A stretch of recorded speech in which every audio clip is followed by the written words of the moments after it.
Two, one. Okay, we're live. Hey, Mike Dorman, welcome. It's so good to have you here. How you doing? Thank you. I'm actually, as I said, not feeling so well. I've got the flu. But yeah, other than that, happy to be You're alive. such a trooper, man. Yeah. What Um, can I say? so let me just give everybody a bit of context. Sorry, I hit my table there. Mike and I go way back. Believe it or not, Mike, it's been almost 10 years since we met. Wow. And actually, Mike was an employee, a teacher at the boarding school I went to. It was a treatment center / therapeutic boarding school. And Mike actually whooped my ass into shape and taught me how to be a man and taught me how to reflect on myself and taught me how to take some responsibility for my life. And he didn't take any shit from me. And we became really close friends, but he was also somebody that really took me under his wing in times of desperation when I was 16 years old, 17 years old. And wow, I just can't believe. And since then, we've become really close. We've spent time in Europe together. Like I went out to visit you in Germany. We went to Twice. we went backpacking in Germany another time. And it's just really cool to see a relationship where you were my mentor and I still do look up to you in that way. But then we became friends. I thought that was just a really unique story. Yeah, no, it's great. So happy that you're in my life. So glad that you were able to come visit me. It's and it's one of those things where I look back at that when you were there when at probably the hardest time of my life. Like seriously. Right? Yeah, I mean, don't you remember how shitty I was? Yeah, I mean, yeah, it took place there, wasn't it? Yeah. But you also had, you also had a whole lot of support there. I mean, I'd love to take all the credit, but there's a lot of other employees there. Yeah, that's for sure. Inundated you with the message of non-self-destruction. Yeah. But well, yeah. I'll give everybody a little more context on you. Mike is a writer. He's a great writer. He writes both fiction and nonfiction. Some of his nonfiction work that I've read has been some of my favorite, talking about spirituality, personal growth, things like that. And then you have this beautiful book that I just want to talk about real quick called The Tides of Tomorrow. And it's this fantasy series. It's the first book of a fantasy series. And I started reading it a couple months ago and got bogged down with other school projects, but I really got into it, and I'm actually still committed to getting back into it. But it's a great book, and the one thing I really go ahead. No, go on, please. No, I was going to say one of the things I really appreciated about it, because I'm a Wheel of Time fan, and I've read a lot of fantasy, Lord of the Rings. I mean, I'm actually stuck on Wheel of Time series right now too. That's another thing that I. How far did you get? Well, I got to book 4 of actually read the first 4 books, and then I started going audiobooks, and I got to book 10 through audio. What? Okay. Yeah, but I stopped because I got distracted with other, and now it's crazy with school because I've got like fucking, like 10 books a week to read. So it makes it hard. But anyways, Mike, you're a fantastic writer, and this book, Tides of Tomorrow, we'll give everybody a way to check it out if they're into fantasy. But I just wanted to get those things out there. And then, can we put some of your nonfiction works up? Yeah, we could do that.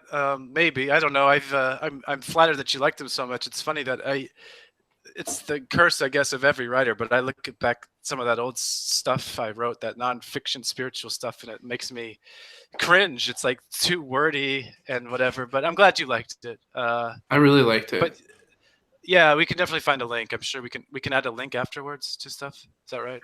Yeah, absolutely. Yeah, I can add in a link afterwards. So, yeah. So one of the things that I wanted to talk about with you today is getting into Easter, Rebirth, kind of really honing in on the theme of the day. We both kind of shared this common theme of coming up against some depression over the last week or so.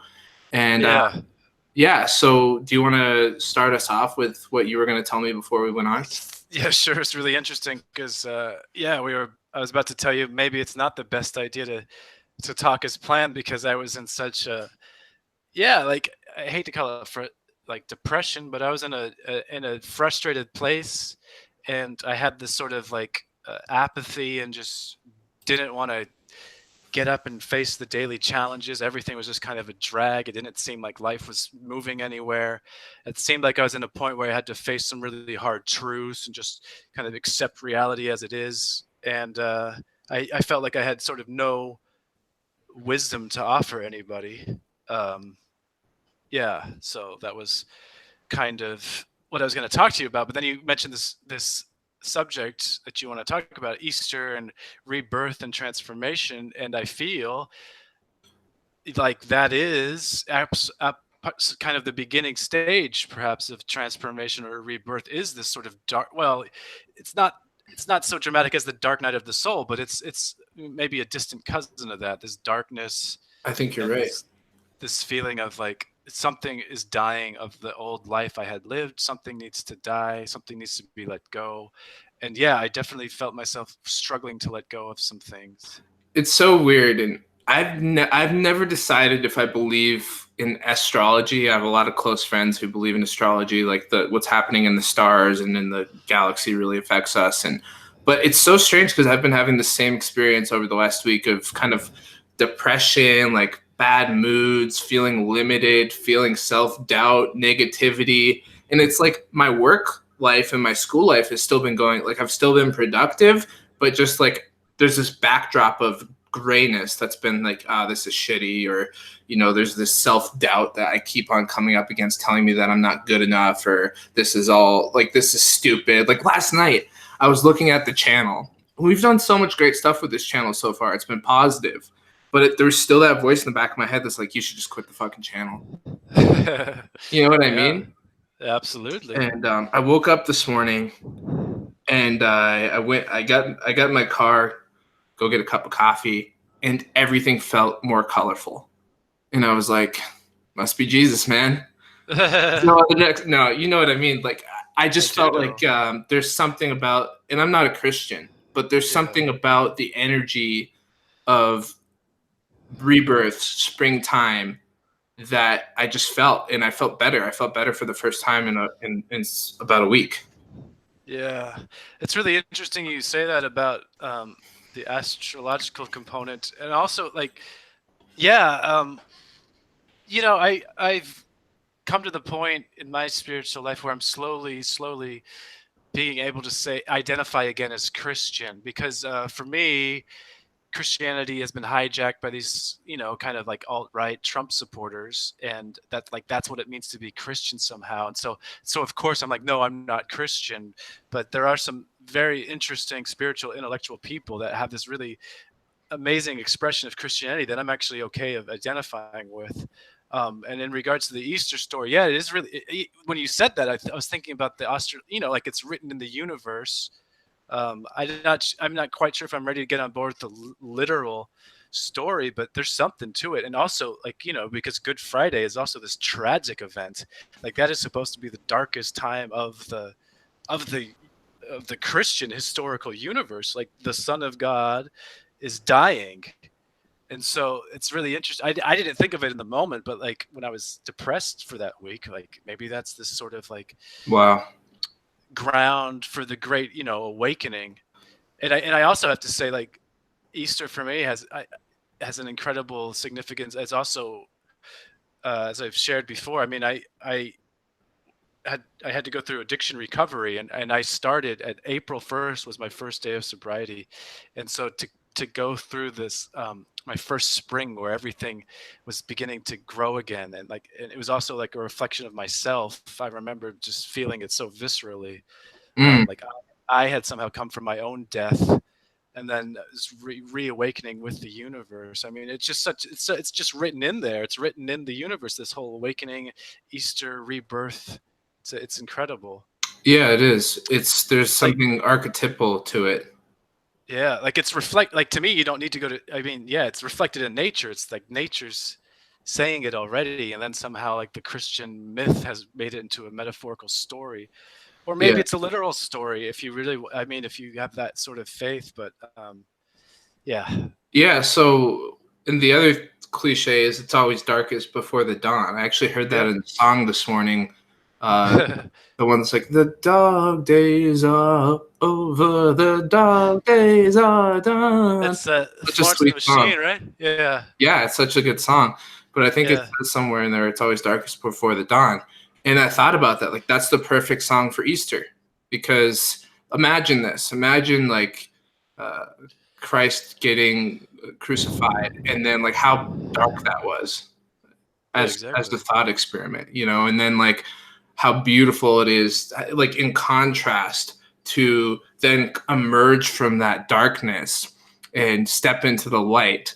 And that really says something about the tension and the polarities of being human, because we kind of experience life in terms of opposition, like Carl Jung says. Like, how could we ever truly experience the day fully unless we had a contrast to test it against? And so there is something beautiful to emerging out of that muck, like the lotus flower, and being like, oh, like I can breathe. Like you said, you're sick right now. One of the Yeah. one of the most interesting things about being sick is like the day when you finally feel better. You're like, oh my Mhm. God. Like, Yeah. it's amazing to just feel normal, Can't wait. Can't wait. It's such a good feeling. Yeah. So, Yeah. Yeah, it's really interesting you say that. Yeah, there's I don't know if I can find it really quick. Yeah, I can. But for anyone interested in a really interesting but challenging read, I mean, I have this book. It's called The Law of Three: Discovering the Radical Truth at the Heart of Christianity. And awesome. there's no there's really there's really no way I could summarize it. It's quite a sophisticated, elegant argument, but yeah, she makes a really compelling case of really exactly what the Trinity is, and it's not just like this symbol. It's representing actually the way you evolve, and in the regards to Jung's points of tension, she's always talking about in this trinary system, like there's a reconcile to these two opposites, and it's different than the typical dialectic, thesis, antithesis, synthesis. Right. But yeah, I don't want to hijack this conversation with that, but I can just really No, plug that. It's a take it super there. interesting read. Okay. Um, well, yeah, it's really hard to summarize, but she starts with the argument of why we shouldn't, um, in accordance with sort of contemporary standards, a lot of sort of forward-thinking Christians, they want to relabel the Trinity rather than just Father, Son, and Holy Ghost. I don't know how much you know about Christian I mean, stuff. enough Are you to familiar? keep up so far. Are you Yeah. you familiar with the Trinity? Oh yeah, So of course. so Yeah. so contemporary thinkers can say, well, that's very patriarchal. It's all male based. So what this Holy Spirit is very feminine. It's like wisdom, and wisdom is like the holy feminine, and they want to infuse that into this symbol of unity. Mm. um, that's where she begins. She begins with arguing against that, although she is definitely on board with feminism and against the patriarchy. But she said that would destroy the whole idea of this Trinity that she sees as a dynamic system that is a representative of how you actually transform and and come sort of these individual rebirths that are constantly happening, and this is a meta symbol of that. And so she wants to she goes into these very complex, well thought out. I mean, she's philosophically trained, and she's not just some it's just not just some new agey sort of like no basis for these things. It's really quite impressive on a philosophical argument level. But do you know Gertie, Jeff? I don't know how to pronounce it. Gurdjieff. If anyone knows who he really is, I'm going to sound like an idiot. But Gertie Jeeve, and the I know that Ram Dass the talks about. Enneagram. Sorry, Ram Dass talks about Gurdjieff often, so that's why I know the name. Yeah, but so she studied. She was a student of his for a while, and then based on his teaching, she was able to see something in the Trinity. And again, so the basic argument is that this Trinity is a symbolizing of a way to evolve, and Mm. that you evolve. If you evolve, you can identify. Uh, and again, it's not quite the synthesis and antithesis, but there's some sort of two forces operating against each other, and then you need this Wow. third force. And if you can identify the third force, it can create a whole new reality. And an example of that would be like you have a seed and you have the earth. You have a seed planted into the earth, these two different things, but then you have a third force. Wow. It would be the sun. And so the sun then operates on these two components, and then it creates a whole new level of reality. Someone wrote And in a question for you about what you're okay, talking about. They said, like the spirit is what rebirths the father as the son. um, well, I think that's going down a different path than I'm talking about. Okay. But let me think about that. Like the spirit rebirths the father through the son. As the son. I mean, I don't have anything against that's a beautiful poetic analogy. I mean, yeah, sure.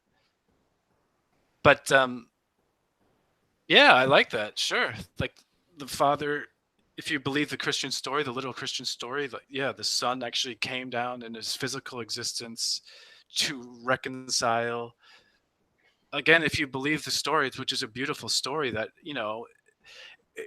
and it's complete opposite of the New Testament. Like, you know what I mean? Like the Bible they put on top of this Hebrew Jewish Old Testament.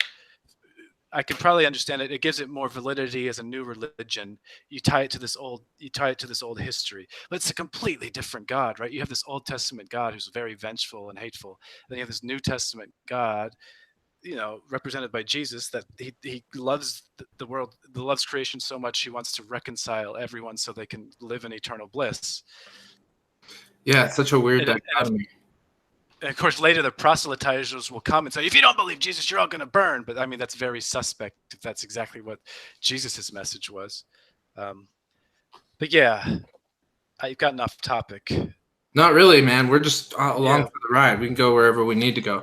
Yeah, so that's all just beautiful and fascinating stuff. I just feel coming back a little bit to the experience of depression versus we've actually weirdly enough been talking about depression on this channel like 5 times in the last week, which is funny because we weren't really talking about it that much before then. And I know a lot of people don't experience depression, but for those who do, that when you're in it, there's this sense of heaviness. Like you can't, like nothing seems to lighten the mood. It's like having a heavy blanket all over you, and you can't really get out of it. And right. yeah, and so, man, and I was really trying hard this week because I've worked a lot on the depression over the years. I have one memory with you in when we were in Arizona, and I was really, really depressed. And I remember we did this little ritual where I wrote it on a piece of paper, and we folded up the piece of paper, and I think we either burned it with a lighter or something like that, with like it letting go of whatever that story was. Yeah. And sometimes when you're in it, you need that kind of official, ceremonial, intentional approach to mark the transition, like Easter. Like this is a marking of a transition of moving from one phase to the other. And that's what the rituals are all about. That's what ceremony is all about. It's like you're going into a portal or a space in which you're allowed to shed your skin and then reemerge as something different. Yeah. No, that's a good point. Like when you say that, I realize I don't do enough of these ceremonies, and I don't do enough, I guess, in my personal path and journey and accomplishments. I don't acknowledge them ever. And I'm sure it's very powerful to do that. Also to get a sense of that you are on a path going somewhere. But yeah, no, it's I think it's beautiful to acknowledge these things. Here in Europe, although, it's perhaps rightly accused of being a religiously dead society, like they have these beautiful old church bells, and they started just ringing crazy. Like you can hear them across the whole city. They started ringing last night at 9, in honor of Easter, and then all day today you hear these church bells. Uh, Wow. it's just a great, ceremonial marking of this moment. And I mean, it's also works perfectly because we're having gorgeous weather. I don't know how the weather is over there, but It's really it's good right now. it's Yeah. full on spring. Yeah, exactly. That's beautiful. And then just one thing I'd like to say to anyone who's possibly listening, I can't, as far as like clinical depression, as from what I understand of clinical depression, I can't claim to have that. I mean, I read in books what it sounds like, and yes, I mean, I have these weeks, and for me, luckily, it's like these days, a week is as long as it goes, but it's like I just feel dry. I don't want to get up. I don't want to do things, um, which yeah, I mean, I'm able to get up and face it and still do them, but I don't. You have the usual kind of extra motivation, and I Right. don't feel at all inspired, which I'm grateful enough to actually feel inspired most of the time. Yeah, and then these heavy thoughts of like, what's the use anyway? Or I'll see someone walk by, like, you know what I mean? I'll see a couple walk by, and rather than think, oh, nice couple of love, what a great universe, people find love, people fall in love. I see this couple and I think, oh, that girl's too good for that guy, that'll never last. They'll have all this misery. And then it even goes to the point, like, what's the point of doing anything? Every pleasure in this universe has its reverse opposite, and then it's just all meaningless. And that's what So, it sounds so like for you me. go like deep nihilism on it. I do, yeah. It's But it often doesn't help that you're thought bright. based. You're philosophically predisposed enough to take it that far. It doesn't help.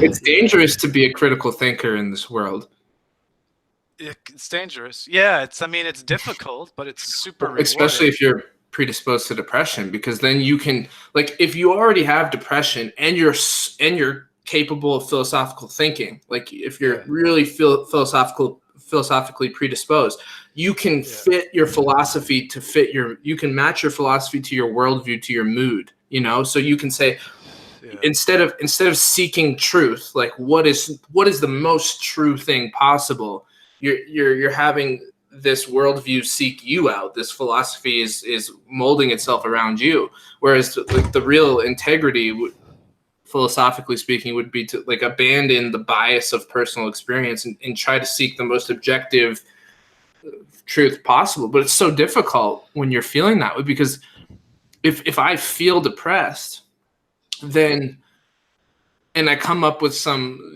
beautiful image of the world or of how life is, it's not compatible with what the depression wants, because like in my experience, the depression wants to consume all things. The depression wants to continue to drag things down.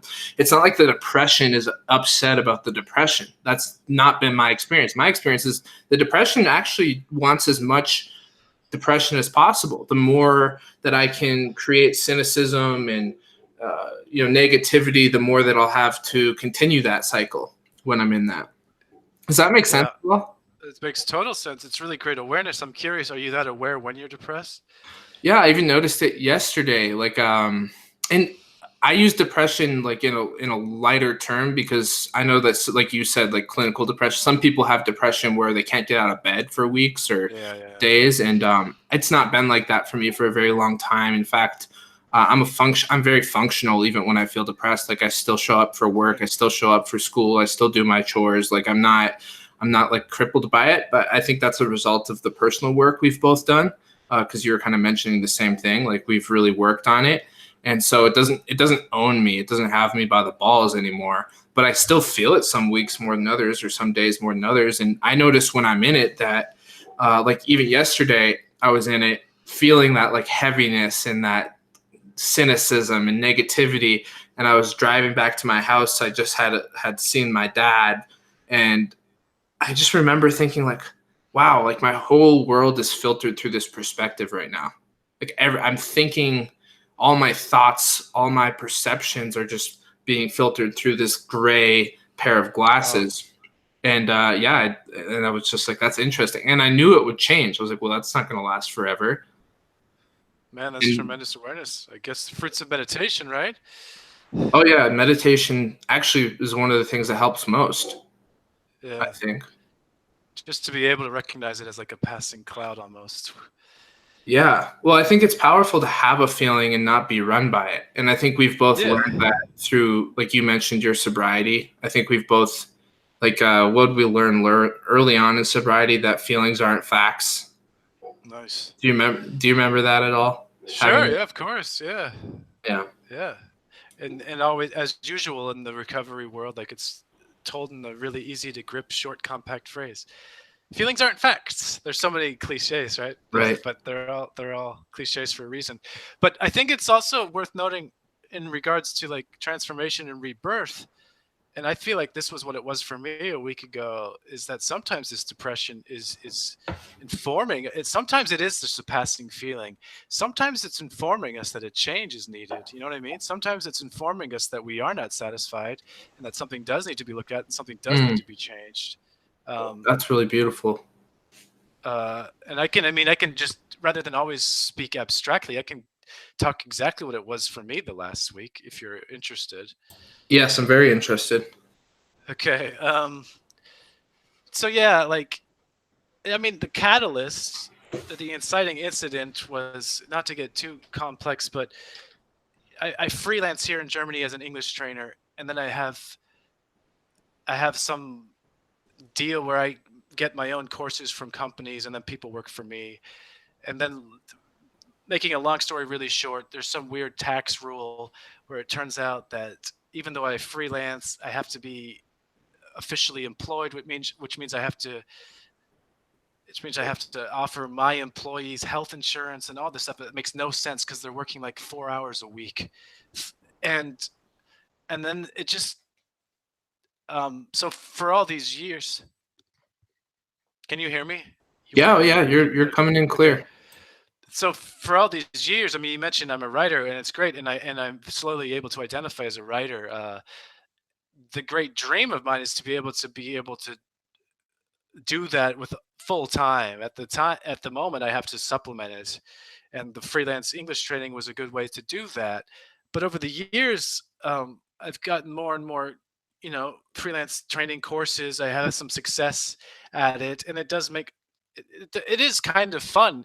Is it like fully using my talents? No. And then sometimes, but it's okay. I've make that payoff because it doesn't require so much preparation, doesn't require so much of me that at the end of the day I can't focus on my writing, which is this long-term goal that really keeps me kind of happy. Like, it does keep me happy, the old follow your bliss thing. However, it's the constant internal battle of, is this all silly? Is this all a silly dream? It'll never pan out. You work so much, you focus so much on these words, these stories nobody reads, you know. And over the years, I've gotten all this work, and it's more and more work filling my days and less time to write. And then I have to question, like, I'm taking this job that's not, the greatest fulfillment as a job, in order to do something else. However, this something else, I no longer have time to do it. And all I have time left for is to do this second job. Like, you know what I mean? Like, a job I already made a concessions for. And so it really got to the point where I'm looking at life on life's terms, in a cold reality. Like, I could tell myself, yeah, but you might get published tomorrow. But the hard reality is, probably, it's very likely I won't get published. The hard reality is, I like to write, but just because I like to write, and just because, I'm aware of, like, spiritual ideas, like, the secret, and everything will work out if you do it. Like, the hard reality is I may never get published. Hmm.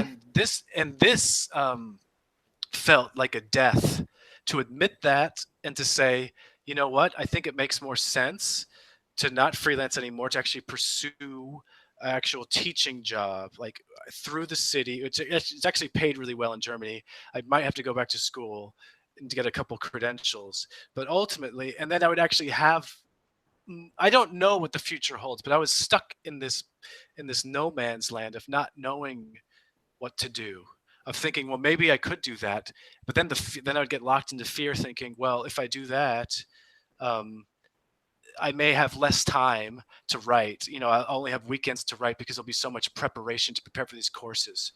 You know what I mean? Even though I don't know what the reality is, even though I don't know what the reality is, so I'm stuck in this no man's land. And what's finally helped me was talking to people about it. But also, I realized like I'm trying to make a decision based on all these uncertainties, and to simplify it and to say my next clear step is to go meet with somebody at the university, talk to them about my situation, and talk to them about the specific steps, if it's even possible for me to become an official teacher, rather than spin my wheels in my head. And ever since then, this quote unquote depression has lifted. Oh, But I do think that, you know, it's not this major transformation, but it is a certain evolution of myself to face this reality of like, yeah, you may not be this writer as you envisioned yourself, like as that being your 9 to 5 job. wow. You know? That's However, that's both yeah. heavy, clear, and precise. And I have a couple of reactions to it. One is there's a part of me that feels sad that you feel that way, right? Because it's something I really love about you is your writing, and I've always had that hope that you would like get that dream. And so there's part of me that's like, oh man, bummer that he feels that there's this real wall that he's hitting up against there. And then another part of me really likes how you're processing it logistically and giving yourself a way to move forward. And you're saying, you know, well, maybe the reality is that if I do this, I'll be better off in the long run. Wow, that's I don't even know what to think. Like I said, like that's just such a conflicting thing to hear. But I totally understand why you're doing it or why you're thinking that way. It makes a lot of sense. Yeah, it's a conflicting place to be at, but I mean, ultimately, also, it's not like I'm giving up writing, but you know what I mean? I'm giving up, if you want to look at it really deep, maybe the egoic need to be perceived as like this writer. I mean, I would love the material benefits of being a best-selling writer, but I am called to writing, and I do feel like I'm called to it because actually, it took me years to realize that I get restless if I don't actively write. It's a weird thing. I think society applauds writers, but I think it's like almost like an illness. I've said this before. Of like I feel unsettled inside unless I write. So I always will write. It's just like, you know. So that's a question if I'm, you know. I want to read you a couple comments because people are resonating with what you're saying. And cool. Boy Meets Wart says, Mike, I totally identify with that feeling, the no man's land. Griswold Grimm says, Mike, would you rather be published or make a meaningful difference in one person's life? Question mark. And then, yeah. And then another person says the next step, the next clear step thing is so important to remember. I love that. So do you want to try to answer that question? And I just want, my first response is like, well, you've definitely made a huge, meaningful difference in my life. So that's good. That is good. No, that's my first response too. And it's also like, you know, typical ego, never being satisfied, never having enough. Yeah, like my first reaction to that question was, well, yeah, I have made a difference in one person's life. So yeah, give me the publication. But yeah, it's the difference between the heart and the head. And yeah, ultimately, you know, what matters in life is the human connections, which is a cliche and easy to say, but unfortunately, so much of life is this, you know, working thing. But yeah, it's not an easy. I guess it's not an easy question to answer. Otherwise, everyone would be happy and serene. But I actually, I have this little shrine, Ryan, that I keep in my office, and let me show you one of the things I have on my shrine. I'll be right back. Is it Sure, okay sure. I'll just talk to everybody. I'm going to read the comments. Yeah. Colton, my brother is here. Colton, I made you a moderator, so if anybody says anything ridiculous, please moderate that. But it looks like everything's mildly tame right now. Griswold Grimm says, Mike, have you read Bukowski all the way? That's an interesting question. I'll ask him right now. Someone wants to know, have you read Bukowski all the way? No, I haven't, but I know of Bukowski and I'm a fan. So cool. What do you want is to? that the name of the book or the poetry collection? The All the Way, is I that the don't. name of it? I've like Okay. watched some YouTube videos of the Bukowski on on YouTube, like I said, but I don't know anything more about it. Okay. So, what were you going to show Okay. me? Oh yeah, so it's on my shrine, and I keep it as a reminder. This is actually from your family. Your dad or your mom and dad gave this to me Really? after the graduation. Yeah, and the idea of the card is like it doesn't matter how much money you make, it matters what kind of person you are. So yeah, I keep it on the shrine, because it's a heart Wow. thing. They Yeah, gave that to you? That's so sweet. yeah, they did, and it means a lot. You know what I mean? It's like it's still on the shrine. Well, my It's a very parents really meaningful thing. loved you because, especially at that time, they knew how important you were to me, and just being alive. So Yeah, no, it's great. Like, yeah, just like it says. I mean, yeah, it's ultimately what it's about. that's awesome. It's helping people, right? I mean, that's if you have a desperate addiction story like I do, you get to a point where it's either you give back and keep what you got, this great gift of like sobriety, because early sobriety, I was really locked into the game of like knowing like it's spirituality that matters, not this ego getting ahead rat race bullshit. You know what I mean? Right. Like the thing that makes life worth living is this heart connection, and so yeah. Wow. That's amazing. So you think you'll, if you do move on to this, working for the, do you say working for the city, or the, how did you describe it? Was working Yeah, for the, working for the if state. you do, if It's you like work a for the state, you'll still be able to continue your writing passion? yeah, absolutely. Yeah, Oh, sure. good, good. But you said you just might not have as much time for it. I don't know. That's the whole thing. It's very uncertain. But Gotcha. Wow. as I was talking, I mean, I might have more time. That's the crazy thing, and I might have like great financial security and better benefits. Yeah. And not, it's just with my financial situation, it's taxing on my wife. She's got to bail me out because I got these taxes. No one needs to hear that stuff, but it would be a financial step in the right direction. Yeah. Rather than waiting for this breakthrough that may or may not happen. And Right. and ultimately, I would definitely get some time off in the year. Yeah. It'd be a question if I would use all that to write, but yeah, I wouldn't stop writing. Yeah, that's cool. Yeah, it's one of the things this is reminding me of is, like you said, the harsh, you're talking about kind of the harsh realities of life, and Yeah. to go keep going along with the Easter theme, since it is Easter. um, there is this kind of symbol of crucifixion, of the tension between what is and what could be, as Peterson would say. And Uh-huh. Nice.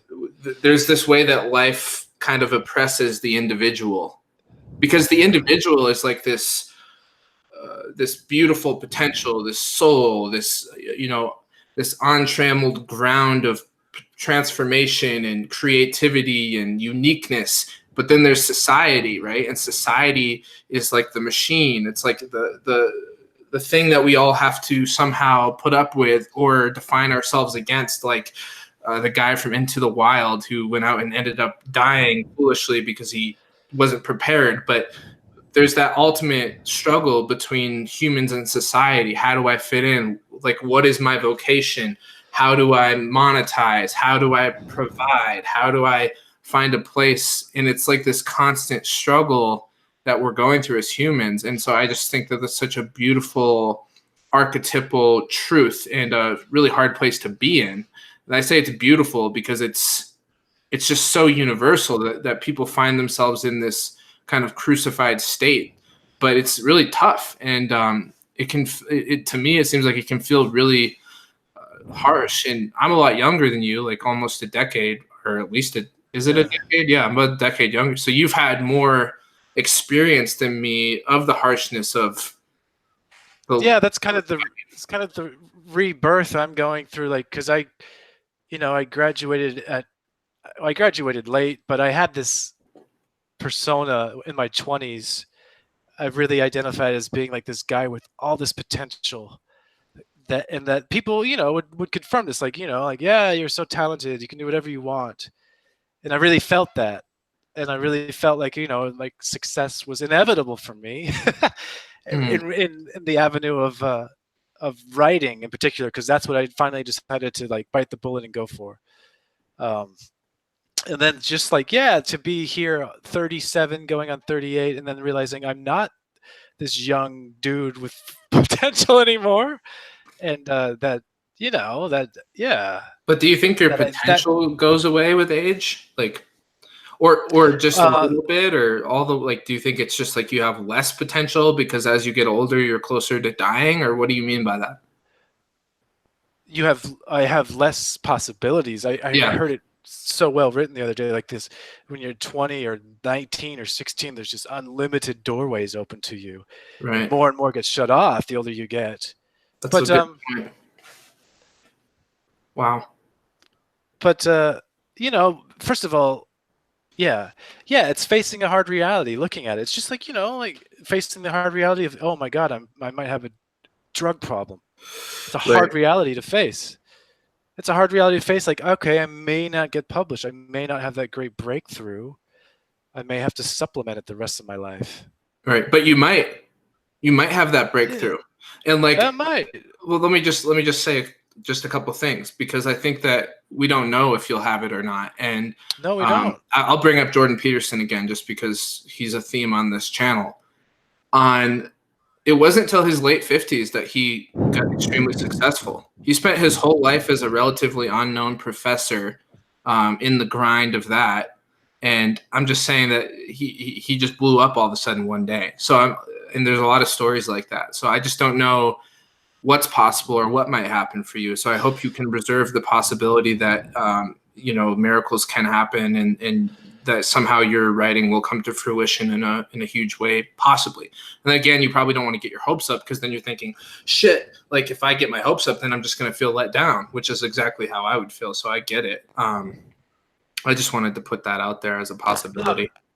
No, absolutely. You're absolutely right. That's what's so exciting about life, right?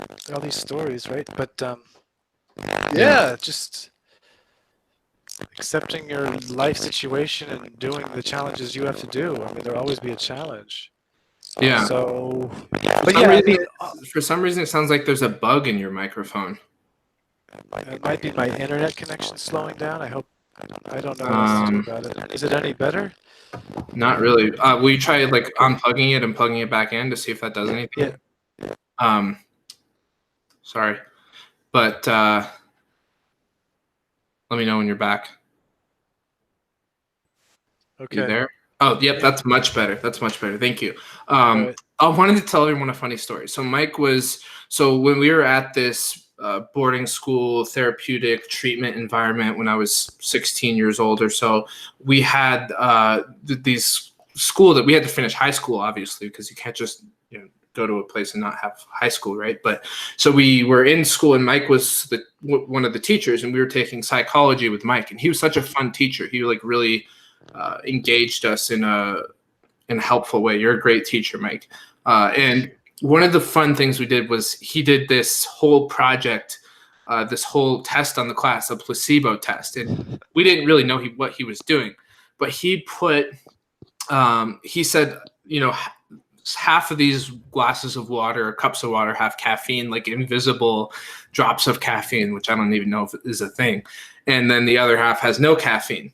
And I just remember that one of the kids, and none of the water actually had caffeine in it, so it was just a lie. But one of the kids was just fucking bouncing around the room like, oh my God, I'm so energized. I haven't had, because we weren't allowed to have caffeine. We weren't allowed to have any sort of anything that could change our experience of our body. And so we all, most of the students had figured out that it was all bullshit. So we were just laughing so hard because this one kid was bouncing around the room, acting all hyper, and it just was just a fun placebo experiment. And there's so many stories like that where we had so much fun. Just a bunch of dudes, angsty dudes with a lot of unspent energy. And I even remember getting in trouble with you several times where you were just like, Ryan, that's it. And like, you just fucking dropped the hammer on me. And I remember I was so pissed. He was like, I thought we were friends, man. How can you do that? But you still had to do your job. And you did have a good balance, because even after you dropped the hammer on me and you provided the necessary discipline, you would still be there for me afterwards. And you kind of helped me learn boundaries, right? Like social boundaries, because like we would be having fun. Yeah. And like, hey, we're two people that can play this game together in a respectable way. And then I would push it too far. And then you'd be like, dude, fuck that. You can't do that. Yeah. And like, so you were one of the first people who taught me how to be a respectable adult. And like, this is how you socialize properly. This is how you have fun, but not go too far, And so there's just like these basic lessons that I learned from you, that I don't think I would have learned easily otherwise. That place was really interesting. And I got to tell you this regarding the kids that went there, like, I got to say, like, they could, as you know, they could see through you. Like they saw their bullshit detectors were perfect. And if you were there for any other ulterior motives, they would like tear you apart. Those kids, they would eat you alive. But I swear to God, if they looked at you and they saw, no, this guy seriously cares about us, they respected you. And I can tell you, I remember, like, I had to learn to set those boundaries too, because when I first got there, I had to learn that too. Like, I wouldn't have been able to do the hammer down. And I remember one kid, it was I'm not gonna say his name, but he did that to me. And then afterwards, he came up to me. He was like, "Mike, you have to punish me when I do that." Like, he was asking to be punished. He was teaching you. Yeah, but they all have good. That's what I realized. Like, they all really had decent hearts. Or I don't know. Like, you can. Yeah. That's amazing. What a great story. And that's so true. Like, we knew the people who really cared about us, and you were easily one of the most respected staff, because like you said, we had that bullshit detector. We knew the people that were like the staff that were just like totally fucking dishonest and full of it and disingenuous and blah blah blah. But you were like totally authentic, and everybody loved that. Like, I can't remember anybody not liking that. So that it just goes a long way for struggling youths to have someone like that, to have someone they respect.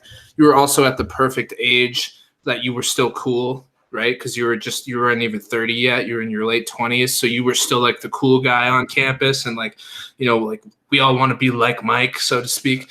And you played basketball with us, and it was just, I just have so many great memories of that. Yeah. So cool. Me too. Yeah. I mean, are we done here? Is there anything else to talk about, or anything? I don't fucking know. How long have we been talking? Let me read some more comments real quick to see if Griswold Grimm says, "Mike, what's your genre?" Hey, Griswold, thanks for asking. Like, I write fantasy and I write like literary fiction. To have a commercial success, I would like this sort of fantasy sci-fi kind of exploratory genre. I also would like to write historical fiction. I studied history actually in university, and I recently just came back to like all these great moments to write historical fiction with. So lately I'm kicking around this idea of perhaps this young adult series, tying in time travel somehow, putting young adults in these historical situations. It's just the idea, but yeah, that's the general genre. But I do like to write also hyper realized, literary. Yeah, and again, I'll just put your book up here, Tides of Tomorrow, Mike Dorman's book. You can email Mike at mike.dorman33@gmail.com. It's in the description, and get yourself a copy of this book. It's actually a good book. I'm not just saying that because Mike's here. I enjoy the writing, and it's not a super dense read. Like, you can cruise through it. He wrote it purposely in a way that was accessible. So I really enjoyed it for leisure reading, and I suggest you checking it out if you're into fantasy at all. I'm just going to read a couple more. Do you have a few more minutes, Mike, on this day? Yeah.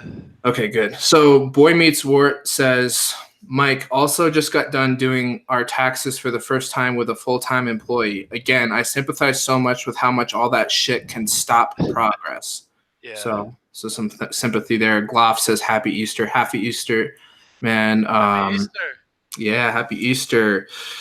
So, because Because Griswold Grimm says, because I want him to turn his time there into a novel for kids those age disguised as fiction. Maybe I missed something, but I'm not sure if I understand. He asked me what genre I wrote, and then Okay. And then what did he just say? Because I want him to turn his time there into a novel for kids those age disguised as fiction. I'm not sure if I think we're missing some context, but maybe he's referring to my time in Germany. Oh no, the time at the Imbalance Ranch. It's a good idea, Griswold. Dude, Griswold's always coming in with the clutch. Always around. It's a good idea, Griswold. I'll give you the first draft. Now we understand. The time and the job you guys were talking about all the time. No, I definitely at one point wanted to write something like that. But yeah, it might be something. Yeah, it might be something. I realized, like, to me, I find it in this day and age, like, memoirs are totally boring. Maybe if you're like a Barack Obama or whatever, I'll read your memoir. But you know what I mean? Like, why would somebody like me like writing a memoir? Who cares? But if you can write like fiction, make a story out character, of it. Yeah, like, fake. The lessons of and you can animate the story so it's interesting and yeah, exactly. Yeah. Plus, I mean, there's plenty of interesting shit that happened right there. Oh, sure. And you can fabricate the characters and make them divert from reality a little bit. That's a great idea. So, so Easter, transformations, rebirth. I feel good today, everyone. I mean, it's just so interesting how these moods come and go. And I'm just so happy that I didn't let the feelings of discouragement over the last week get me down too. Like they didn't like change my behavior too much. And I think that is another lesson I learned early on when I met you, Mike, is like we said at the beginning, feelings aren't facts. You know what I mean? And when I realized that, like we talked about watching the emotions go by like a cloud in the sky and just kind of being along for the ride. But there's this deeper sense, like even when I'm in the depression or in the bad mood or whatever, there's this deeper sense of purpose and connection underneath of all that it's like homeostasis. Like, it's like, I know that everything's going to be okay. Like I can weather this storm because at the end of the day, there's this deeper process that I'm going through that justifies any sort of suffering or anguish that I'm experiencing. That's why I love Jordan Peterson's saying about life shouldn't be about finding happiness, because happiness is just a byproduct. Life should be about being meaningfully engaged, because you'll experience happiness sometimes and you won't experience other times, but you can always feel a sense of meaning if you choose so. That's a great point, and it makes me think like that's really cool that you have some sort of like path you've found that connects you to that truth, that there is something beyond all these vicissitudes, But it's a great word. You must do some sort of ritualistic thing daily that keeps you connected. Am I wrong? Oh yeah, I do rituals. Like, I do meditations. I do the parts work that Strachan has been teaching on this channel. And I do envisioning and stuff like that. I think that's important to notice, is that you have this structure in place. So you do realize that there is something beyond that in those dark moments. Because I think a lot of people, they don't have some sort of set system in place, some sort of daily ritual, and during these dark times, they can just get battered apart. But because you have something that keeps you connected daily, it helps you stay connected to that deep, important truth. Yeah. Yeah, absolutely. That's exactly right. And I just find the more that I do a ritual, the more power it has. Like, it might feel kind of empty the first couple times, but then it just builds and builds, and you build these neurons that are firing based on that experience. So then you start getting nostalgic every time you do it. And so even if you have one experience of Satori, which just means an awakening or an enlightenment, I think that's a Zen Buddhist phrase. If you have one awakening or enlightenment, and then you can turn that experience into a ritualized visualization, like, oh yeah, remember when I felt that one amazing feeling I had where everything was at peace and everything was meaningful. If you like actually close your eyes and recreate that sometime, you can even work on picturing it being even more vivid and feeling it in your body. And if you do that over and over again, it becomes a part of you. That's what's so beautiful about it. That's why the soul tree, that totem that I'm so connected with, I could literally close my eyes and feel that tree. It's like part of my higher power. And it's just that repetition, getting it into the fabric, into the tissue of my being. And yeah, so I appreciate you noticing that. And I highly recommend having a practice like that. Cool. Yeah. A couple more things before we go. Sure. Yeah. One thing. This might blow your mind. Maybe not, but I found it interesting. I never thought of it before. So actually here in Germany, in Europe, they have Easter Monday. Everybody tomorrow has the day off. It's a public holiday. And here's what I never realized. That Monday is actually the day that Jesus rose from the dead. Like literally, you're saying? Like well, according to the biblical tradition. It was on it. Whoa, that's crazy. He was crucified on Friday. I never thought of it either because we always celebrate it on Sunday there in the U.S. But technically, It's not till tomorrow. Anyway. So we still got plenty of time to be reborn. We got one more day, yeah. We got one more day to figure our shit out. There you go. And then that's one awesome. last thing to wrap this up in regards to like rituals and stuff. So there's this big contest, this writer contest that would actually be like quite a breakthrough. And I've finished there in the honorable mention, and then they have like semifinalists and then silver honorable mentions. And just last week, I got a silver honorable mention again. Wow. But yeah, my first reaction was disappointment rather than, all right, cool. But this is out of like hundreds of people's writing. It's out of thousands, yeah. So it's like, dude, you're a fucking great writer. I'm so sick of your I don't know how good of a writer I am. You're a fucking amazing writer. You've gotten several of those honorable mentions. Like I remember throughout the past few years. Yeah. This is the second. I never, regarding the rituals and accepting my accomplishments, the last time I got the silver honorable mention, again, I was so close to actually winning. I was annoyed, and I said, "You know what? I don't want your stupid certificate." So I declined a certificate. But this time, because of our talk, I will ritualize the moment. I will accept the ceremony. Oh, good. And put another one of these in my office. So how did you know how close you were to winning? Just being an honorable mention means they tell you. They tell you, and they also divide it, not just honorable mention, but then silver honorable mention. And then above silver honorable mention, there's semifinalists, and then there's 3 prizes. Yeah. Well, it's like in the top 15 or something. Dust to Dust says we are our own worst critics. I know, ain't that the truth? Ain't that the truth? Ain't that the truth, man? Anyways, yeah. So I mean, really though, you've been honing in on your writing skill for over a decade, if I'm not mistaken.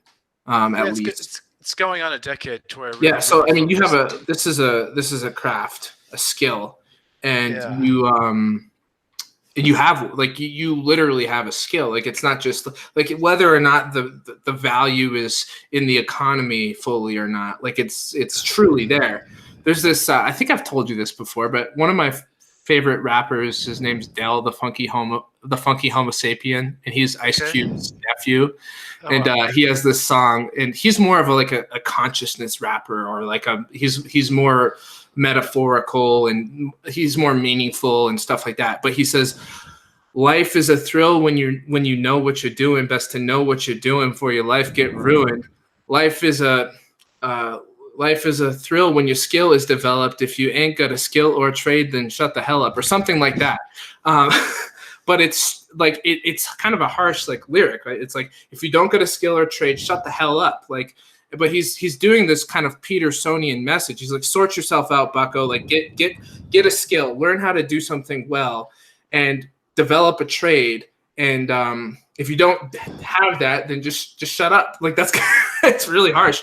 But it's true. Like there's so many of us out there that have this potential that we could get good at something, even if it's just one thing.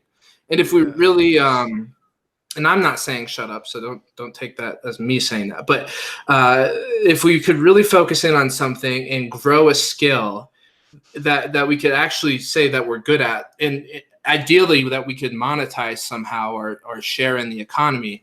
That's such a beautiful thing. Now, even if we couldn't get to the point, like even if your hobby was carpentry and you were this amazing carpenter, that's still like, don't you feel like when you think about being a good writer, if you would even give yourself that compliment, doesn't that in of itself have a reward for you? Do No, you feel that way? absolutely.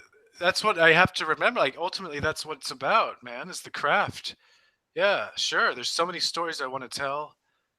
I have so much ways to improve, and yeah, that's why ultimately that's why I want to be a published writer. I want to have that time to where I'm like, oh, I can just focus completely on this craft, Right. just so I can just get even better at it. Like that's the frustration. But yeah, no, it's the activity itself Right. that I get a thrill when I do it. As hard as it is, it's so challenging to me.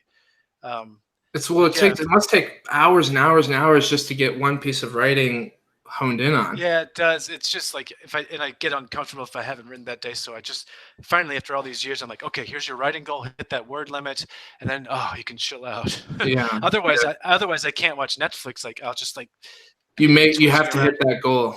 Yeah. Wow.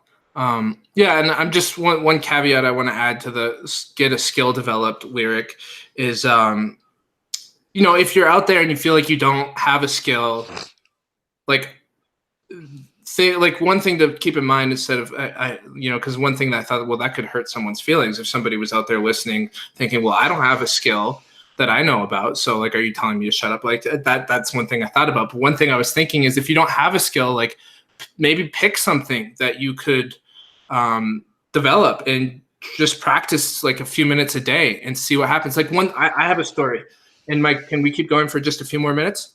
Yeah. So sure. I have a story, and so there's this one method of making a fire. It's called hand drilling, and you take this long stock, whether it's a stock of mullein or cattail, it's this long stick basically, and you get this flat board, and then you get this nesting, and you blow it into a fire. It's a primitive fire making method. And one of the things that I've been passionate about in the past is primitive skills, learning how to survive on the land and practice these things. I've always really enjoyed it. But the hand drill is really difficult because you have to get the perfect form, and your hands get all bloody and blistered if you're not practiced and you don't have the right calluses. And I just thought I could never do it. And this was a couple years ago. And then I was like, okay, I'm just going to practice this 5 minutes a day and see what happens. I did it 5 minutes a day for 21 days, and now I'm proficient at it. I could go outside and do it right now. I could make a fire with my hands, no light or nothing. So it just goes to show, like, even incremental focus can lead to big gains over a longer duration of time, because it just exponentially grows and grows. And so a lot of people get overwhelmed, like, well, I'm never going to get good at that. It takes too much time. I don't have but even if sitting down and doing it for 5 minutes a day, do the math and I'm not going to do the math for you because I'm horrible at math, but after 21 days, that's a lot of minutes. So yeah, that's a great point. And Julie Cameron has this kind of cult underground book, like The Artist's Way, and she talks about this. It's a great mindset to have. She talked about this mindset. You go into it with you're going to suck. And that's okay. Like, you're just trying it out. You're a complete beginner. But yeah. Zen also talks about it. They talk about beginner's mind. And it's helpful to me in my writing to still cultivate that mindset, to realize, okay, I'm still new, things I need to try and explore. And that was the most frustrating part with my early attempts at writing. Like, you would read it 2 years later, like, oh my God, this is terrible. This is like awful stuff, but it was absolutely necessary to write to get to the next point. Yeah, that's the whole point. Like, come in with beginner's mind, realize you're going to suck, get over it, try to have fun with it anyway. Right. Yeah, and enjoy the process. Right, it's a process for here. Right on. Okay, let's wrap this up. Thank you so much, Mike. You've been fantastic as a guest, and I'd like to do this again if possible. You're such a great person to talk to. Griswold Grimm decided to come in with some feisty comments, some funny comments here. They make the side sound like it's an easy thing to do, smiley face. I am crazy good at scraping resin out of my cannabis pipe. Congratulations, man. That's huge. Yeah. Great accomplishment. And Boy Meets World says you should open up a weed store, man. So there you go. Pick your goal and go get after it. That's true. It's the easy. One last thing from Boy Meets World, and then I'm going to close it off. That's true. It's the easiest and the hardest thing ever. Reminds me of what Peterson says about choosing our sacrifice and defining our limitations. Yeah, that's a great note to end it on. Thank you so much, everyone. Thank you, Mike. Again, you're a wonderful guest, and hopefully we'll be back on here with Mike sometime soon. Thank you. Yeah. Don't forget to check out his book. Send him an email at mikedorman33@gmail.com. You can ask him for nonfiction or fiction. Yeah, Mike.Dorman33. Yeah, Mike.Dorman33. It's in the description. All right, everyone. All right. See ya.